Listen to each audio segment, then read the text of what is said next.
Everybody listen to We're Not Wizards.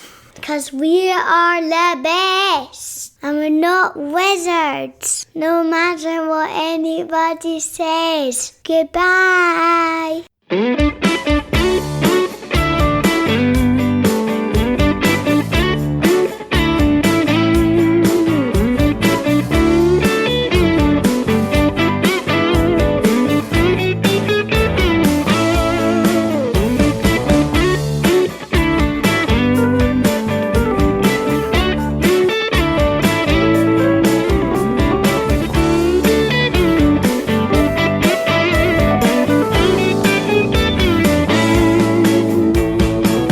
Welcome to another episode of We're Not Wizards. My name's Richard. I'll be your host for February.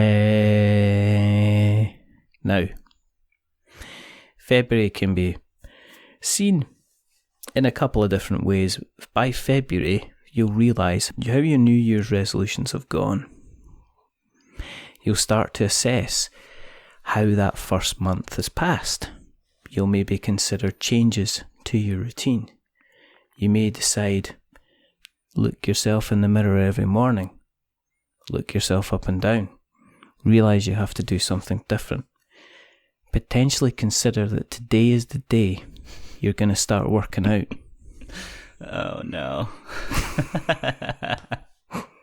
With that in mind, I don't want you to take my money, but I do want to take your chits, because I'm speaking to Christian Kang. And Take Your Chits. And Bravo, we're going to have Richard. ourselves a little conversation. Bravo. Well, that was a great podcast. Yeah, I'm just going to end the call right here. Didn't realize this was an intervention. No, not at all. But let's face it, you have been, let's, I mean, you bring this on yourself. I'm only saying it so you're bringing this on yourself is because there is there's a certain phrase that you have been saying every single day for goodness knows how long. And it is the simple fact that if you go in, and because I do occasionally do some research, and I thought I didn't want to look like a Muppet, I'll do some research. I Googled your name, and there's always nowadays, there's a little Twitter tab that says what your last tweets were. Oh, I didn't know that. All the same. That's terrible for me, actually. All the same. At this point, the lines have really blurred. I don't know if I'm, fully human anymore. Have I made the transition to full bot? I don't know. But it's something that I struggle with daily, You're potentially going to get suspended from Twitter, and it is going to be, do you think this person is just spam? So you could end up being a tightly packed bit of meat in a tin, because that is what spam is over in the UK.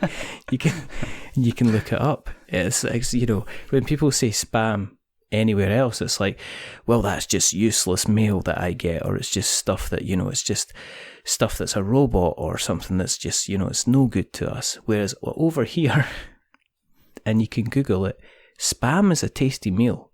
What? It's meat in a can. Well, hey, and you get deep fried spam. So there you go.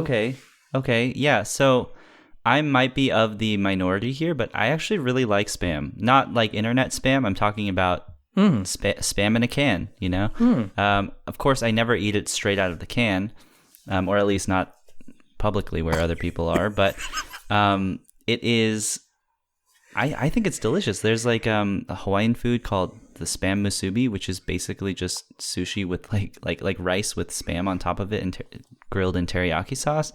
I think it's a nice, cheap way to have something that tastes like meat marinated with salt. So I'm a fan. I'm not complaining. I eat McDonald's as well, so I'm not a snob about that. I think you just have to accept. I think there's the pleasures in life that you have to accept that you're going to enjoy, you're gonna like, and you're gonna love. I didn't come on here to talk about food groups and stuff like that. We are kind of here to talk about the kind of content. We are going to talk about videos. We have to talk about a little bit about a video that you got involved in for the Unsettle campaign on Orange Nebula. I want to kind of do a little bit of a pick around your brain, Christian. I want to delve into the dark corners of your mind, and I want to say, as a young child growing up, I mean, were you the type of child that liked the kind of the attention, the kind of the limelight? Were you the kind of kid who was always appearing on the home movies and stuff like that? Were you a little bit boisterous, or were you always quite, were you a little bit kind of quiet, subdued, kind of when you were growing up? Yeah, I think this is the question that I've kind of been asking myself recently too, because I'm quickly approaching 30, and this is in my mind the age when people are, at least as a child, when I thought of like an adult, I thought 30 was like the age when you sort of have everything figured out, and I feel nowhere near having anything figured out. And so as I've started to approach the age of 30, I have begun to kind of become a little bit more self-reflective, and one of the questions that I'm asking is like, was I always like this? Is this something that has been like a recent development? What is wrong with me, basically? And at this point, I think the reason why this question is not so straightforward to answer for me is and this is my working theory, is that it's a little complicated because I am naturally a little bit more of like a shy, more modest person, or I certainly come from that kind of a household, and I'm sure race and culture play a part in that as well, and I don't know to what degree, but I think my natural sort of completely uninhibited tendency would be to be a little bit more outgoing and boisterous and performative, and a little bit more off the wall, and I've always enjoyed sort of being creative in some way, but being creative for the purposes of entertaining people. And there are little glimpses of that throughout my childhood. I remember one Christmas I received this like, back when cassettes were not completely archaic. I received this sort of like DJ cassette recorder type thing, and you could plug it into like your radio, and it had like a mic attachment to it. It was just this like cheap thing, but it was for children, and I basically like recorded my own radio show. Like I put a blank cassette in there, and then I would listen to the radio and record songs that I liked onto it, and then I would like in between songs be like, and that was such and such song, and like, here's the next song for you, for all you listeners out there. And wow. I recorded this like little radio show on this thing, and I have like little memories of things that I would do kind of like that, and things that I'd forgotten.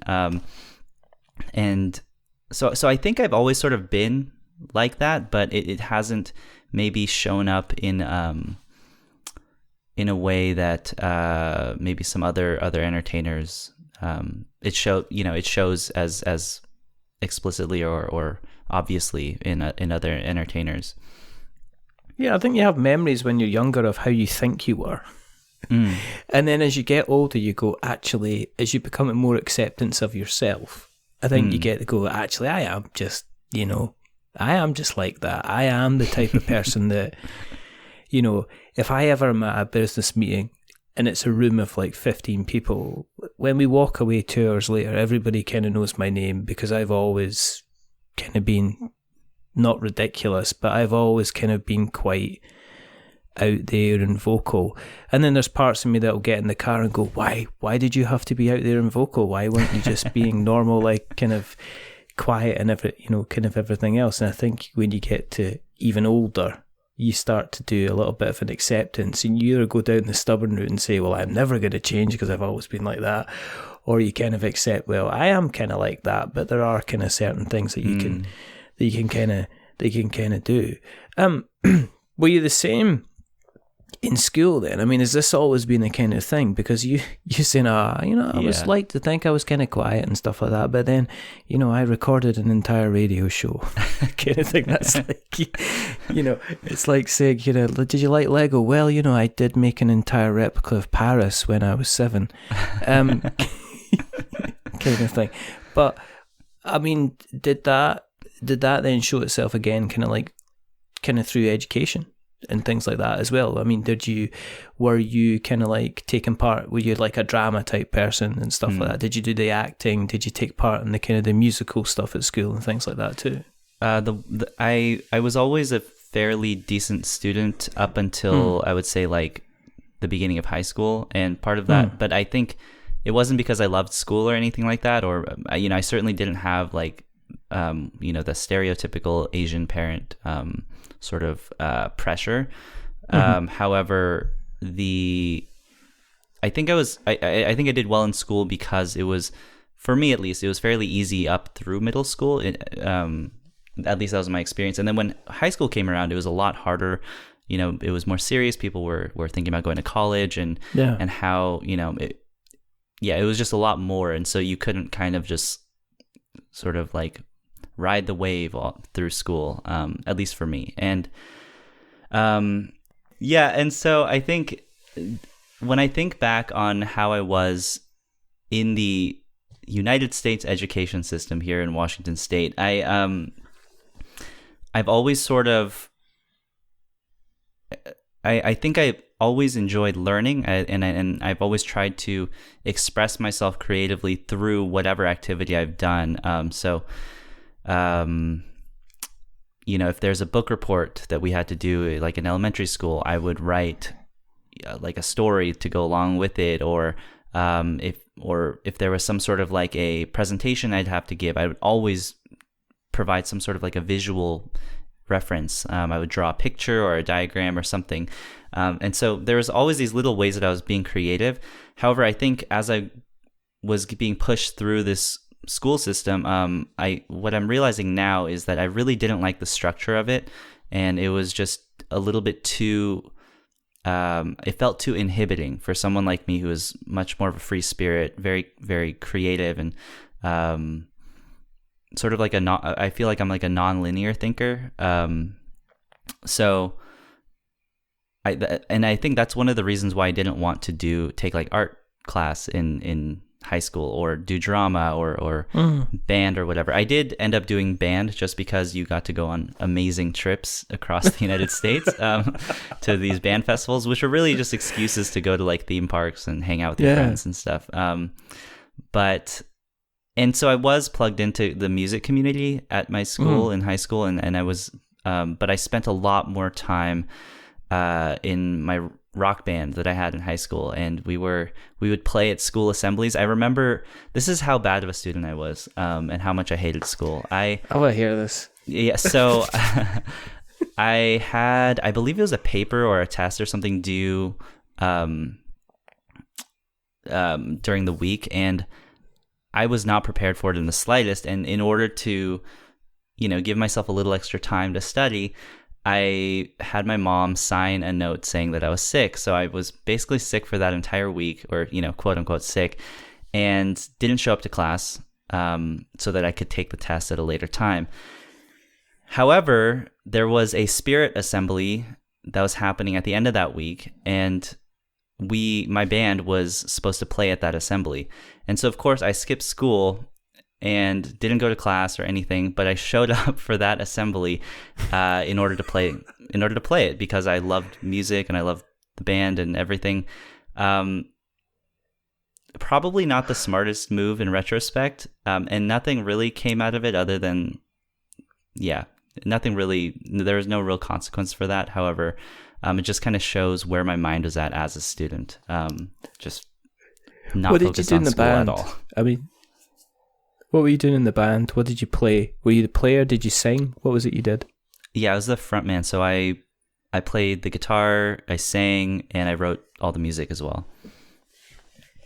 See, this is all I'm hearing is I was quite quiet and reserved, and so so far we've we're now into radio shows, and and then there was that time that I did the front man thing for the band. And then there was that other time that, that I invented the slosh, and I fought off those aliens, And then I met Simon Cowell in a lift, and I told him about how X Factor might be a really good thing to do. And, but how long did the band go on? Was it quite a while? That was, in my mind, that was what I was going to do for the rest of my life. Wow. So it was super serious, and maybe a little bit more serious than it had to be for a high schooler who was hanging out with people and in a band with people who just kind of wanted to have fun. But that went on after we graduated. Most of the bandmates stayed in the Seattle area for college, so we continued to play and continued to gig. There's a couple band members who went down to California, so we had to kind of replace them. So I did that, I want to say, through the first 2 years of college, and then it sort of just dissolved at that point. I transferred schools to the Maine State University and got involved in some other programs and stuff, so I didn't have as much time. And actually, since that point, I haven't really played music in a serious or semi-professional capacity until recently. And so recently, I've kind of rediscovered this old love for music, and I've started writing music again. And I want to be careful with how I approach it, because I'm having a lot of fun doing it, and I don't want to turn it into that like a job, right? Just to make money or just to gain fans. I want to kind of keep it as pure as possible, because I am enjoying it so much. So I am cautious about how I am proceeding, but I have rediscovered songwriting as another creative outlet for myself recently. So what kind of stuff were you singing then when you were in the band, and how does that compare to kind of what you're doing just now? I mean, was it like a rocky type band, or was it like indie stuff, kind of like that, Yeah, it was. I'm a very kind of, I want to say I'm a pretty laid back person, and I'm a kind of a fairly positive person, and also a very like soft person. Not necessarily physically, but like my personality is kind of soft, and so my music was always a bit more mellow and a bit more like happy and cheerful, but it was definitely rock. We played with distortion, and I was jumping off of my guitar amp, and it was a lot of fun. I think reflective of kind of that youthful energy that you have as a high school student. Yeah. But now I'm a little bit, life is complex, life is hard, and I've lived a lot more of it now. Still young, but so I find myself now kind of diving into more of like a singer-songwriter thing, and that's something that has always appealed to me, but maybe I didn't have the maturity or the kind of life experience to be able to say anything of value, really, or say anything that interesting. And but now I feel like I have something to contribute with my voice and with my writing, so I've kind of been diving more into like people who have heard my music basically say that I'm like the Asian James Taylor. Oh, right. Okay. So yeah, that's honestly a pretty good comparison. But I mean, is this going to give you an excuse to go and get some kind of ridiculous hairstyles then if you're going back into music? I mean, are you considering dyeing your hair in any way, shape or form? Are you potentially going to be wearing one of those like, headbands that they always used to wear? That's the end goal, Richard. Bands. Yeah, I'm not quite there yet, but yeah, I'm working my way. I have like a 5-year plan, and it's like a tiered system, and hopefully by the end of the 5 years, I'm going full deep cut V-neck, leotard, going full David Lee Roth. That is that's the dream. Mustache? Yeah, absolutely. Now I may have to get a hair transplant on where my facial hair should be. As someone who doesn't grow a lot, but I'll do what it takes to get it done. I think that's the proper kind of way forward. Really. I'm dying to know the type of songs that you're singing, And in some way, shape or form or another, we shall make sure that we try and you're going to send me some. This is what's going to happen. Okay, all right. This is how it's going down, and we could potentially use it as outro music. I'm just putting that in now. We can obviously remove that kind of later, but I don't edit, so we're all in trouble, and everybody said yes, and everybody's kind of made promises. When it comes to creative stuff or creating things, the creative process, are you the type of person that if I give you an idea, you'll just go ahead and you'll produce 15 different things? Or are you quite a methodical person that you'll have an idea, you'll give something a lot of thought before you actually go ahead and kind of produce or perform the kind of final thing? You mentioned you're quite methodical in your videos and the amount of editing that you do. So do you generally do like a lot of planning in any your like creative output? It's definitely a combination. I think my natural inclination is certainly, ideas are just constantly, popping off the top of my head. However, not all of those ideas are good, but what that does is it allows me to kind of have sort of like a springboard to jump off of. And, but what I found is that if there are no limitations whatsoever, then it's a lot harder to come up with a solid idea. And something that is, in this case of video, something that is interesting and targeted and focused. And so usually what I'll do, and it's a little bit, my approach has changed a little bit now that I've shifted a little bit away from kind of the entertainment YouTube channel with Take Your Chits and more toward producing marketing videos for publishers. Yeah. The approach now is more just understanding that publishers are running a business. They're trying to sell product, and they're trying to find the best way to extend their reach. And publishers have different goals with the videos they want produced. And for me, the biggest step of the process, and probably the most foundational, is to really get a good sense for who the publisher is, what their needs are as a business, what they want accomplished through whatever campaign it is that requires this video work, and and figure out who they're trying to reach with this. And then the last step is actually trying to figure out what sort of video would fit with their needs. So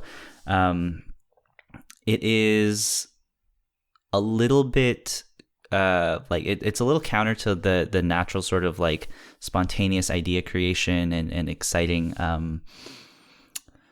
like inspired creative process that I really like. However, it is one of those things that it's also incredibly gratifying. It's a lot of hard work, but it's incredibly gratifying to be able to produce something that really is able to capture the essence capture the essence of a product or an experience, and be able to provide a strong business result in a way that a publisher is looking for. And so I think, to answer your question, it's a combination of both. You need that framework, especially for these kind of brand videos, but it does help to have a nice list to kind of jump off from of different ideas.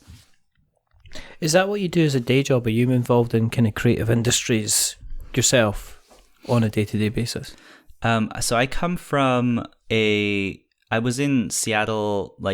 Seattle has this amazing, just this plethora of technology companies, and we have like Amazon here. Microsoft is headquartered here, obviously, and we have Facebook and Google offices here, and with that, it's kind of become sort of like another Silicon Valley. And so I was working at a software company for about 4 years, but I found it to be a little bit stifling creatively. Yeah. And part of the reason, or one of the things that kind of pushed me to leave technology, as lucrative and as glamorous as it is in this area, was the fact that I was doing Take Your Chits. And so from there, I kind of have now, through a long journey, sort of settled on doing these marketing videos for businesses. And that's like one of the things that I do, but yeah, like my day job right now is I work as the director of marketing and media creation for a small financial planning company. So the industry is one that like my dad works in finance and has worked in finance for a very long time. So it's something that I've kind of been familiar with. Not the most, sexy of industries to be a part of, but yeah, I would say on a daily basis, I am doing something creative, every day as part of my day job. I mean, it's not all about sexy all the time. I mean, if you got something that needs to put spam on your table, it can be as unsexy as it wants. I mean, for a lot of people, I know that some people are doing completely different jobs from what they do kind of outside their work, so, but, for you with the videos, I mean, what first started you with Take Your Chits in the first place? Yeah, I think let's see, I want to say Take Your Chits is almost 3 years old now, and it was pretty active for about 2.5 years, 2 years or so. But 3 years ago when it started, I was starting to get into board games with some of my family members and friends, and it was just this amazing world of just in-person social. Like it's such an amazing, like, I hadn't experienced anything quite like it before. Obviously, I played like playing card games and games like Uno or Connect Four and things like that, but to be able to get together and just have this like contained thematic experience that kind of teleports you to another place and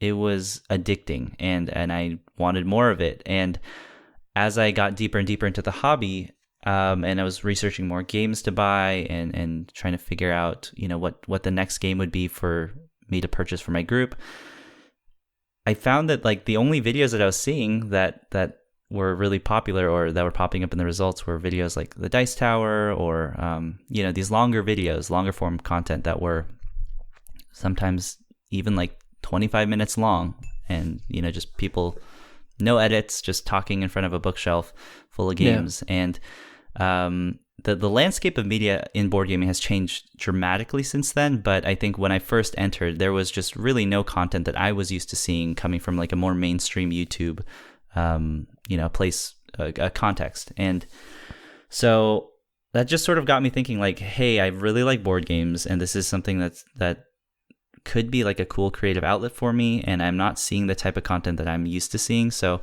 maybe like I will try to do or create or put out something that is very much the opposite of what I'm seeing currently in the space. And so that was really my goal, just really short, sharply edited YouTube content. And my first videos are not that great, but I remember the second video I posted actually got boosted to the top of the board game subreddit, and it was like reblogged on Will Wheaton's Tumblr blog as well. And just like Rodney Smith commented on it, and it was like, for someone who and overnight I got 500 subscribers, which at the time I think for the scale of the board gaming online community was just absolutely tremendous. And for someone who had just started, it was like I don't know, it was like a drug, I was just hooked and I was flattered, and that was the most exciting weekend I have had in a long time, I think it's just when you get something like that, and I think there's still people that chase that, and there's two types of acknowledgement. And there's acknowledgement of just somebody saying, that's a good job. And then there's the acknowledgement of your peers and things like that when you get somebody like Rodney Smith or, Paul Grogan or, anyone, Suzanne Sheldon going, that was a, damn fine job you did there. But when you do that, there's the danger of it gets you in the mindset to say, well, unless you're disciplined to say, what else can I do in order to get that kind of same reaction again? I mean, when you were creating the videos, do you end up putting yourself under pressure to make sure that you are kind of releasing content to a certain standard? Do you end up almost becoming like your own worst enemy by retaking stuff that was fine, would have done really, really well, but you just wanted to do kind of like one more take? Is it easy to end up in that kind of situation? And I'm obviously preaching to the choir here. You, as someone who has their own podcast and is a content creator themselves, I find that content creation is such a weird. It's just so messy. It's just tied up in all sorts of emotions, and So I found that for myself, that's a good question. I think that it is to say that I was outside of the influence of trying to create these hits over and over again would be dishonest. I think just it is sort of human to want validation in any form from your peers or from other people, and it's no different with creating content. I think anyone who says that they are completely pure and has where that doesn't affect them whatsoever, I don't think that's being honest. It's there in some form or capacity. And as I, after that video, I certainly, I don't know. That's I feel like there's a lot to unpack with that. And I will just kind of give you the short answer of, it's sort of like a cycle. Sometimes I'm, seeking or purposefully crafting something of a certain quality or with a certain desired result of becoming popular or viral or whatever. But there are other times where I either get sick of it or I really just want to make something just for myself, or I'm passionate about a certain topic or something, and I'm doing it purely for the purpose of creation. And ironically, I think the videos that come from that place are the ones that have been received, the best. Yeah, I mean, I have my favorite episodes of my own show. I'm not gonna lie. There's episodes but I don't decide which ones get received the best. Right. I have no control over, and it's not even necessarily by downloads, because I know I download podcasts because people that I know make podcasts, and I won't always get the time just to listen to other people's podcasts. I mean, I think everybody's the same. I think you subscribe to people's channels on YouTube to give them a boost, but that doesn't mean that I'm sitting there waiting on every single time a new video comes out. You're not? But no. I don't have the time, Of course. I just, it's just one of those, well, occasionally, yes, I do. It depends who's making them. I obviously have my favourites. I obviously have ones I just automatically kind of skip to the end. This is just the way that it is, Christian. People just have to deal with it. But I think I think it's incredibly difficult to second guess what the market is looking for and what the market is wanting at the moment. And I think some people, their time happens, and I see there's two types of people. There's people that they just do content, and they let the audience find them, and you don't see them all of a sudden go from zero to hero. They don't go from kind of like 10 subscribers to 20,000 subscribers over the space of a weekend. They're not that type of person. However, they're constantly there, and they are constantly growing, and eventually they have a huge fan base, and everybody's kind of there. So I see these, type of people. I also see people who try and chase what's happening and changing their format. And I don't know if that's a case of being unhappy with what they're expecting. One of the funniest things, No, one of the good things about YouTube is it's an open book. Everybody sees what everybody else is doing in terms of subscribers, in terms of kind of views, in terms of likes, in terms of dislikes and stuff like that. My side of things, podcasting, is a completely different thing. People decide whether or not they're going to let other people know what their downloads are. So it's kind of like I put the stats out there because I'm now at the point it's like, well, it's just people are going to look at it and not look at it, and we get kind of what I would call numbers that I'm always happy. I'm always happy if more than one person downloads the show that isn't me, kind of thing. And what I'm saying is I do see people that are kind of like chasing to be the next big thing on what they expect, and they're never ever 100% happy because they should be doing what they're happy with doing instead of doing what they expect people to do, kind of thing. I think that's one of the reasons that Shut Up and Sit Down have been going on for so long. It's one of the reasons that Rodney is probably going to outlast all these other 20 million other people that put out playthrough videos, because Rodney does the same thing every single time without fail. It's to the point where, where Paula was able to do an impression of him, and everybody got who it was straight away, because that's what he does without fail. And I think there's that kind of familiarity, and you end up kind of creating a kind of a brand. Going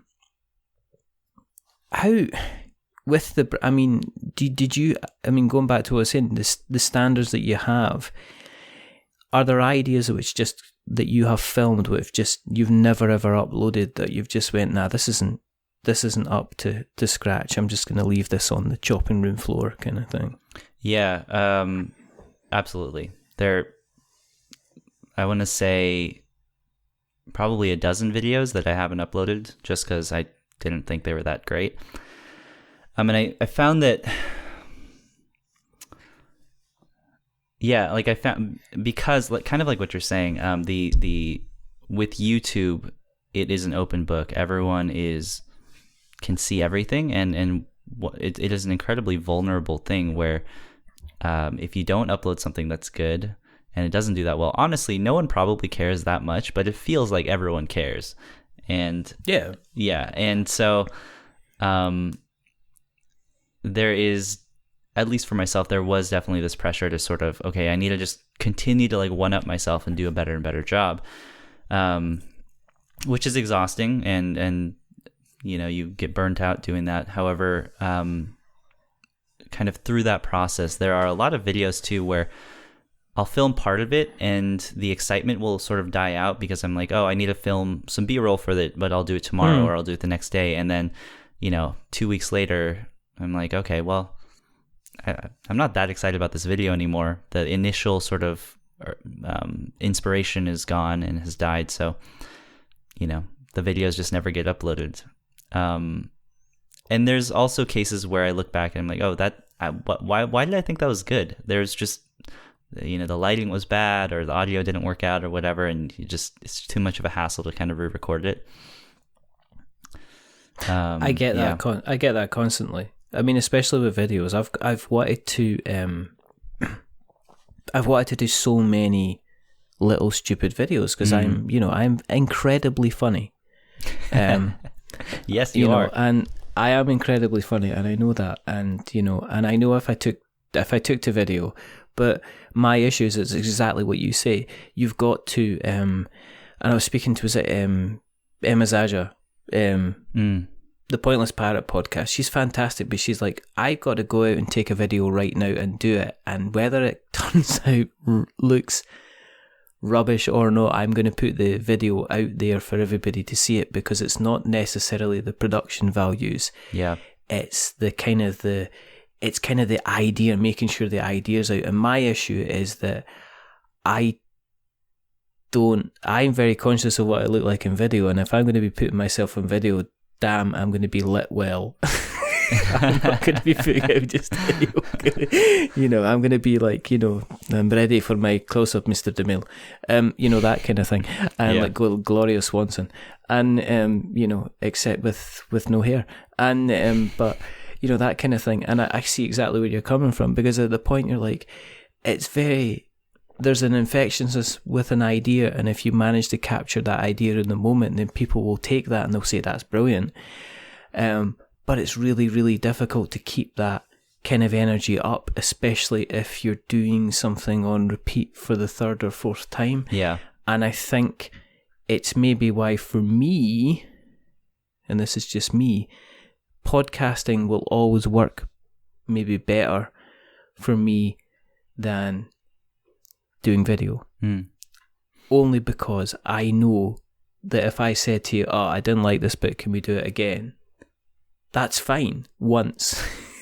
But we can't, unless I'm saying, okay, your check for $15,000 is going to be in the mail by tomorrow kind of thing. There's no way you're going to then sit through a 6-hour kind of recording session just to make sure I sound as good as I can. Right. Because that just kind of doesn't work. So I know exactly kind of where you're kind of coming from. So did that then spurn you on to look at other things? Did that then say, right, let's look at the marketing videos, the promotion stuff? I think that just sort of happened organically, and I think there is kind of to go back to take a couple steps back and talk about a previous point you were making. I think there's a certain point where I started to feel very comfortable shooting video, and there is definitely that sort of inertia that you have to overcome whenever you shoot video, because it's such a process. There's so many elements to it, whereas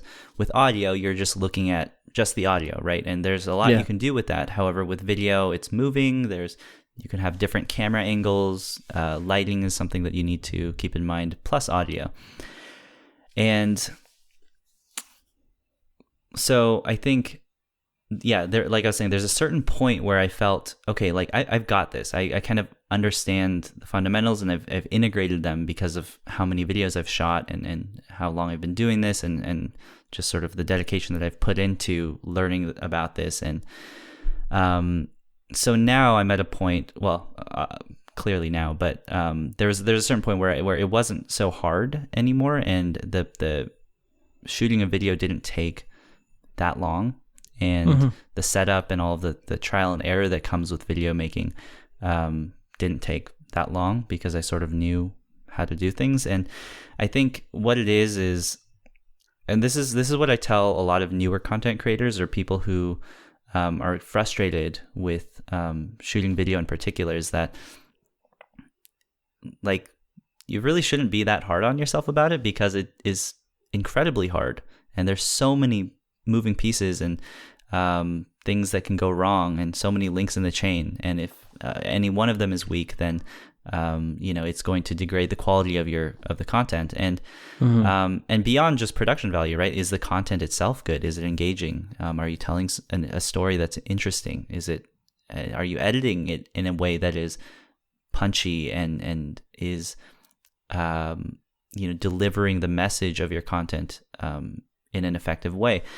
And so I think there is a point of proficiency that I keep trying to tell people, that just don't worry about it. Like, eventually you're going to get to a point where you are proficient, and you don't have to think about those things as much, and it doesn't bother you so much, and editing isn't such a drag. It's actually a creative process. And I think of it kind of like music, where you have to sit down and learn your scales.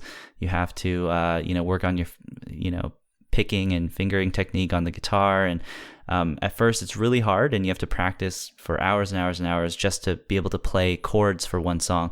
But eventually you can sight read music, you're playing chords really easily, you can play lead parts, and you can combine all those things, and eventually it becomes just sort of an integrated part of your consciousness, and you're just expressing yourself musically rather than constantly thinking and focusing on how your fingers are positioned on the fretboard. And so after I had reached that point of sort of video making proficiency, if we'll call it that, that's when I started to become more and more interested in potentially doing this for other people. And and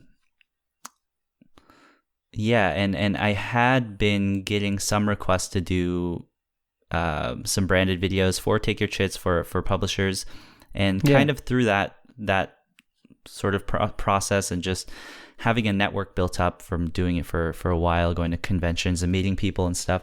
I don't know, it just sort of like naturally transitioned to me doing that sort of thing. And at a certain point I realized, okay, this is something that I can do that will provide a lot of value for these companies, and I can do it in a specific way that I'm not seeing other, video providers do it in. And I guess it's sort of similar to my approach to Take Your Chits initially, where I was saying don't see a lot of content that is being produced in the way that I'm used to it being seen, or in a way that I find would be an expressive mode of expression. Yeah. I mean, the Orange, let's talk about the Orange Nebula video for Unsettled. Because I shared that Kickstarter video, and I also messaged you, which is one of the reasons we're probably talking just now, because I messaged you because I don't usually watch Kickstarter videos, unless the ones I'm doing voiceovers for, because I am available for voiceovers. But I never normally, as I say, and I've said this before, normally on like something like this, it is a kind of like, it's the kind of the grim dark blah blah blah kind of big voice, kind of thing, time of peace, time of war kind of thing.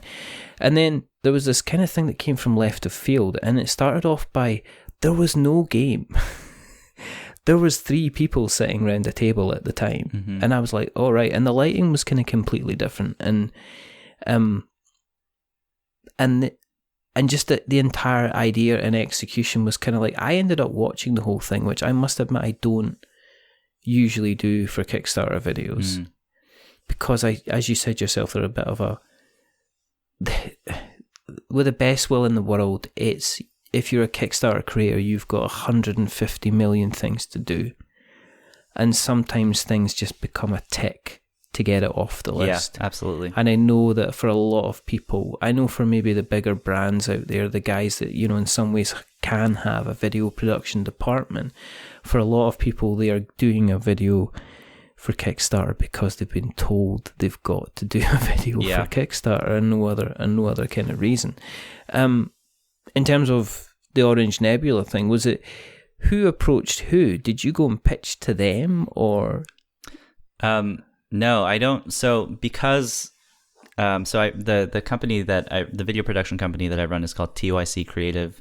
Because TYC is not my main source of income, it's just kind of something that I do on the side as a way to, make a little side money, but really just to do something that I'm passionate about, but in an industry that I really like. I don't typically go and pitch jobs because I'm not reliant on this as income, which has been a great, kind of point of leverage for me that I've been able to use to negotiate when, companies try to lowball me and stuff. But no, so Orange Nebula actually approached me, and they said, hey, like, we saw the stuff that you've done with Keymaster Games on Parks, and Roxley Games on the Iron Clays and Iron Spades campaign that they did.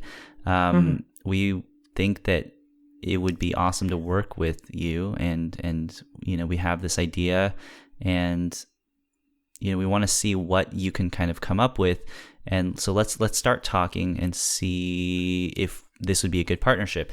And we'd actually been talking for a while. I want to say, like, back when Take Your Chits had like 500 subscribers or something, I had actually interfaced with them at some point on some branded content. But for whatever reason, it just kind of didn't end up working out. And, we kind of came full circle recently with this project here. And, it was a lot of fun. There was, like, kind of like what you're saying, we really wanted to do something different than any other Kickstarter video in the board game space that had been done before. And they are also a company that likes to do things very differently. They are very focused on high production. They're focused on experience. They're focused on, and of course, this is stuff that maybe some other companies would say as well, but they don't come from a traditional board game publishing like background. They are a design and branding studio, right? And they work with brands to help them kind of create like a cohesive brand image. And so I think that's part of the reason why they are drawn to work with me, because of, obviously a certain level of quality. They'd seen the work that I'd done with some of the other publishers and saw that, that would be a good fit with them. And so when we were approaching this campaign, it was the instruction that they gave me basically amounted to just be different. And that was, one, incredibly liberating to have a publisher, or I was just very appreciative to have a publisher willing to take that risk on something that they'd been working on for such a long time. And I think ultimately that resulted in a much more effective result. And like you're saying, I had a lot of people telling me that, and commenting that they never watch Kickstarter videos, but they watched this one all the way through. And I think that was sort of the goal with this, was that this game in particular is so like storyline, character driven, but it's a sandbox experience, right? And kind of sucks you into the world. And they've done such a good job of fleshing out this world and creating this strange space world that is unfamiliar and weird, and there's a lot of uncertainty, like this new planet, like what's gonna happen here, what is this like gooey stuff that I'm seeing, right? And there's all just this, everything is new and different, and we wanted to create this, we wanted to basically be able to express that experience in a video, rather than the typical marketing video that you see, which is just kind of like a spec sheet that's being read off. There are X amount of plastic miniatures. There is, these many cards, it plays like this. And that's fine, right? It's fine to do that if that's what you want to do. But this is the top line, the top video. Like, this is the first point of contact for a lot of buyers, potential backers. And I don't know, like if you have people who are going to your campaign to back because they're already sold on it, sure, a video like that would be helpful for them. But there's a lot of people who don't know about you, your brand, or your game, or anything about it, and you want to grab them, and you want to say, hey, this is something that you might be interested in. And then the rest of the campaign, you want to have them scroll down and see the rest of the campaign. So the way we approached this was basically like, let's do something that explained, or that kind of represents the game experience that you would have. And so we thought of this idea of sort of, because it's so thematic, maybe like acting it out. And so we had some of the members of the Orange Nebula team volunteer to act in this video. And it just ended up so great. It was just sort of this like this flurry of creativity and a lot of things kind of just going, just turning out well. I think for me, and I'm not being nice because I'm speaking to you, because I could be horrible to you if I wanted to, and I could just edit out and then pretend nothing happened.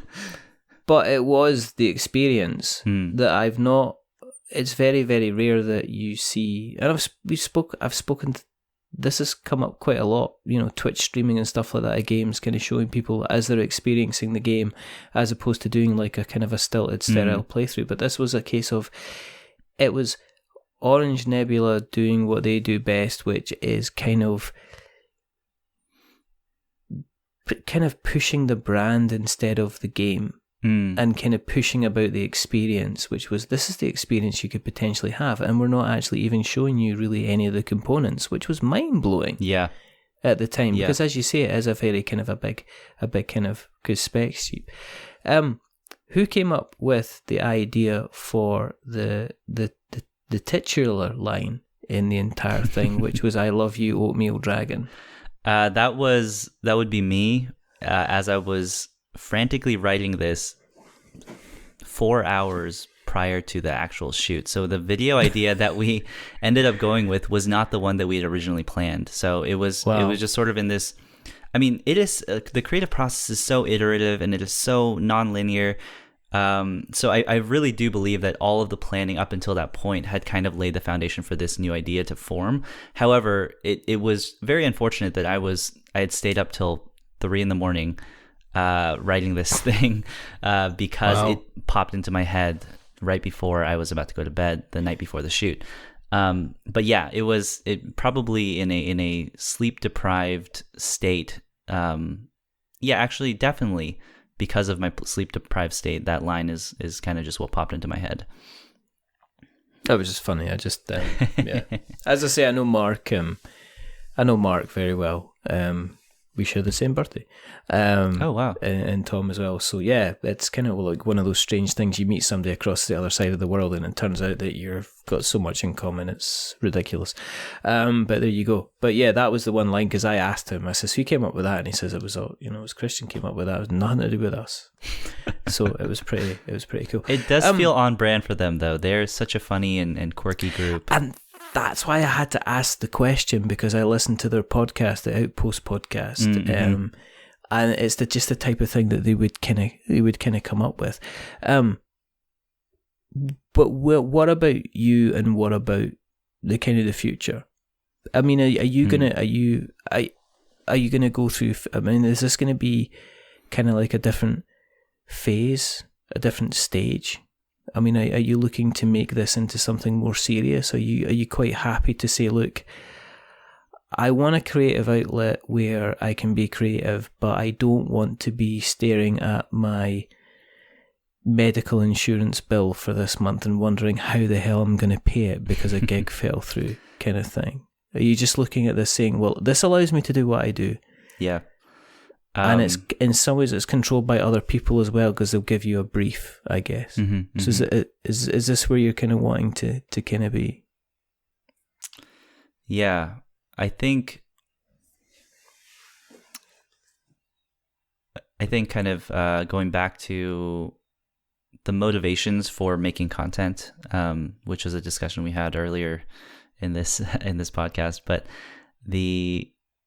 I feel like I've gone through a lot of different phases with Take Your Chits and with TYC Creative where, I considered just doing it for fun, going a little harder at it and trying to make it a little bit more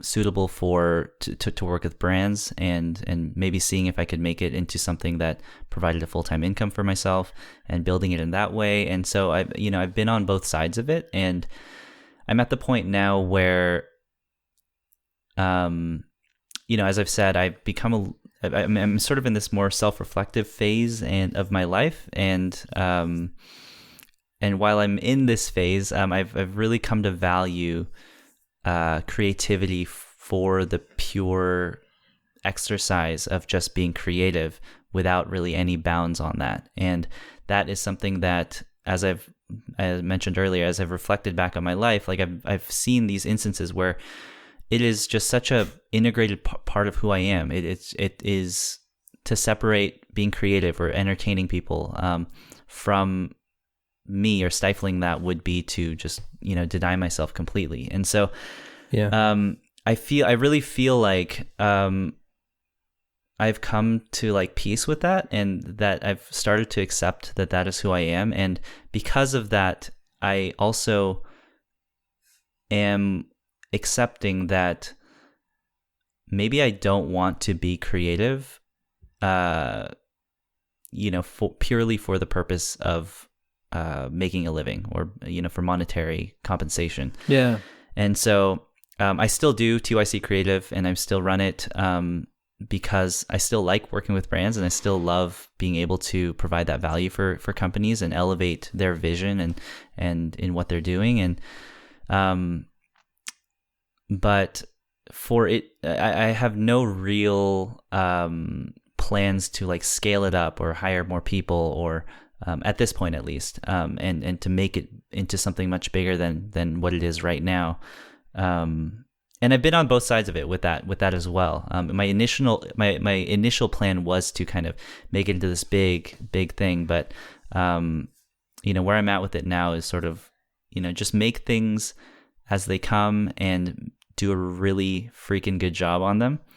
And but also I'm just more than happy to have a day job that is, flexible and allows me to be able to pursue my creative whims whenever I feel like it. So that's kind of where I'm at with all of that. And also, you've said that your work has a free gym membership as well. So I think that's good. Yeah. Listen, thank you very, very much for coming on. If people want to keep an eye on you on the internet webs, where do you exist on the internet webs? Yeah. Well, first of all, I just want to say thanks for having me on. This was a surprisingly great conversation, and that's not a reflection of you as a host, but just me being uncomfortable with being on podcasts in general. This was a lot of fun, and I appreciate that for you making it so easy to kind of talk and be myself without feeling weird about it. Yeah, you're very, very welcome. If people want to find me, you can find me obviously at Take Your Chits. So that's on Twitter, Instagram, YouTube. YouTube is where I post most of the content. I haven't posted a video in a very long time, and I don't know when the next one will be, but it's not dead. I do plan on eventually uploading something. Just hasn't felt like the right time.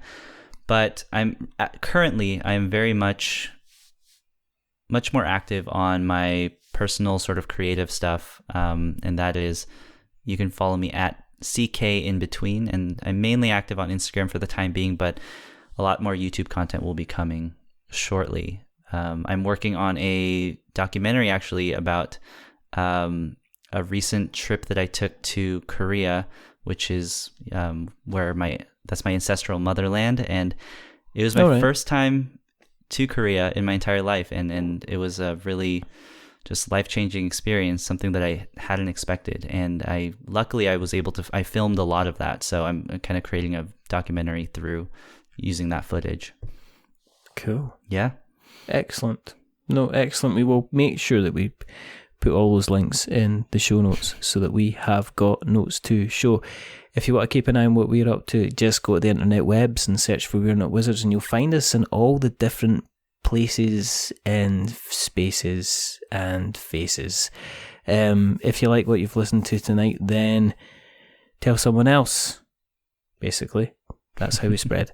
And if you like us even more, then consider dropping us a subscription at your podcast catcher of choice. If you like us even more than that, then go to iTunes and drop us a rating or a review. We've been going 4 years, so I think we've earned at least 4 stars. Wow, congratulations. That's a long time. At least. It's just, it's either that I would have, if I'd done shoplifting, I would have been out in 2.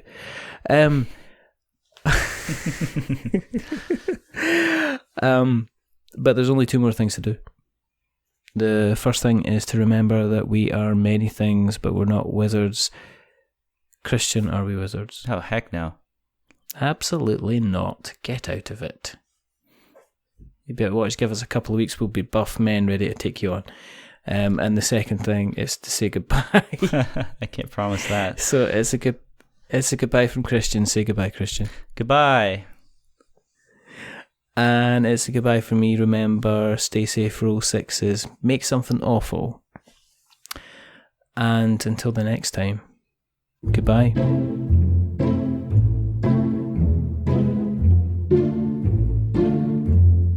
A wizard is never late.